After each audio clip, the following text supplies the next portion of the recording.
the Beriev 200 ES Altair.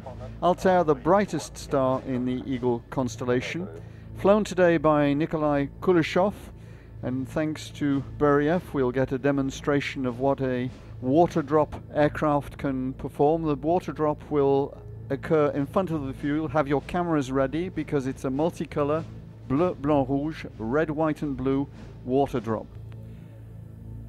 Le Beriev accélère, poussé par ses deux réacteurs de 7,5 tonnes de poussée, rotation. Il a dans ses soutes, il a 12 tonnes d'eau. Mais comme nous sommes en France et que l'équipage de Beriev est un équipage plein d'attention et de délicatesse, d'abord regardez-le monter dans l'air chaud avec 12 tonnes d'eau dans le ventre, il monte plutôt bien. Et donc ils vont procéder à un largage comme s'ils éteignaient un feu, mais de manière à nous remercier, c'est gentil.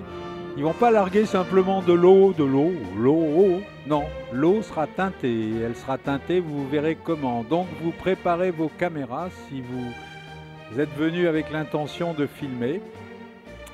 Voici donc le salut de l'équipe qui est venue de Taganrog avec le Beriev Altair. Altair qui est Alpha Equilé, l'étoile la plus brillante de la constellation de l'Aigle.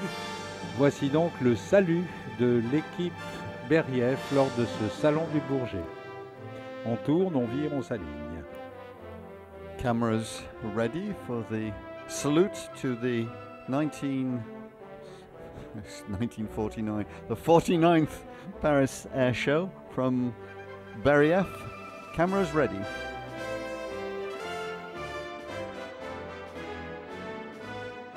Bel avion, hein? C'est romantique un hydravion, c'est beau.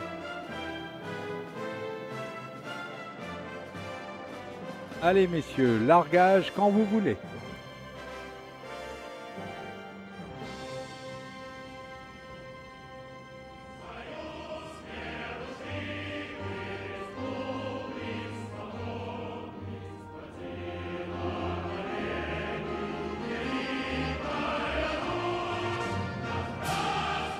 Bleu, blanc, rouge. Quelle attention. Ce sont également les couleurs russes. On peut le noter au passage. C'est aussi les couleurs anglaises d'ailleurs. Du rouge, du blanc et du bleu qui sont également les couleurs américaines. Ils étaient en panne de couleurs ou quoi le jour où on a fait les grands pavillons nationaux? Le Beriev Altair n'est pas un anachronisme dans le monde d'aujourd'hui. Cet avion est donc, c'est vrai, optimisé pour plusieurs missions, dont le bombardement d'eau. Et par exemple, le ministère des situations d'urgence russe en a commandé 15, 5 ont été livrés. Et ces avions ont déjà été engagés, vous savez, lors des grands incendies de 2010 qui avaient ravagé des milliers d'hectares jusque dans la proximité de Moscou. Donc ces avions ont déjà été engagés au feu. D'ailleurs, le ministère des situations d'urgence russe en avait envoyé 2 également en Israël en novembre dernier, lorsque des incendies de forêt ravageaient cette fois-ci les forêts du Mont Carmel, près de Haïfa. Mais cet avion peut servir à bien d'autres choses. C'est aussi un avion de transport. C'est un hydravion certes, mais qui peut transporter 72 passagers dans une cabine normalement pressurisée. Et malgré sa forme pas très aérodynamique à cause de la coque, du fond de coque, il peut voler à une vitesse maximum de 700 km/h et une croisière de 560 km/h. C'est donc le plus rapide des hydravions de transport jamais réalisés. C'est un avion qui sait aussi voler tout doucement puisqu'il décroche à 155 km/h. Et donc on peut imaginer que dans des contrées d'accès difficiles, où il est difficile de construire des pistes en béton de 2 km de long, et par contre où il y a des plans d'eau, des lacs, eh ben le Beriev Altair a sa place. The Beriev 200 powered by 2 Ishevko Progress ZMKB engines manufactured by Motosish in the Ukraine, each providing 16,500 pounds of thrust, give this aircraft with a maximum takeoff weight of 90,000 pounds, maximum operating speed of 300 knots, stall speed 83 knots, which allow it to operate off restricted water surfaces or, as it's an amphibian, off small fields. It has a range of 1,300 nautical miles. It can carry 12 tons of water, and these can be dropped either as a single shot or as salvos. It can be equally configured for 72 passengers or 30 stretcher cases. 2 clients have currently ordered the machine, 24 firm orders have been received and 8 delivered.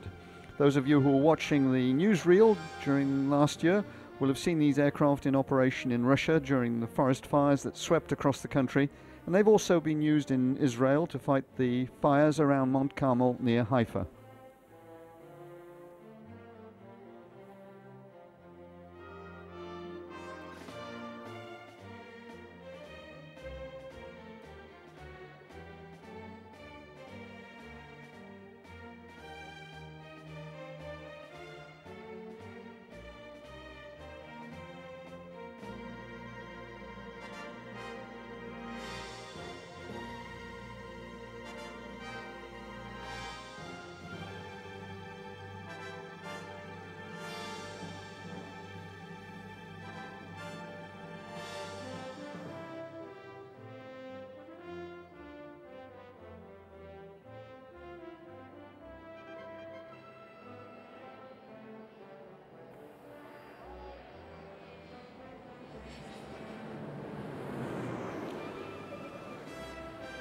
Et voici donc à l'atterrissage avec ces 2 moteurs étrangement situés très au-dessus du fuselage. Mais c'est normal, il faut les protéger de l'eau salée quand on se pose en mer. Regardez la vitesse au moment de toucher les roues. Il n'est pas arrêté, mais presque.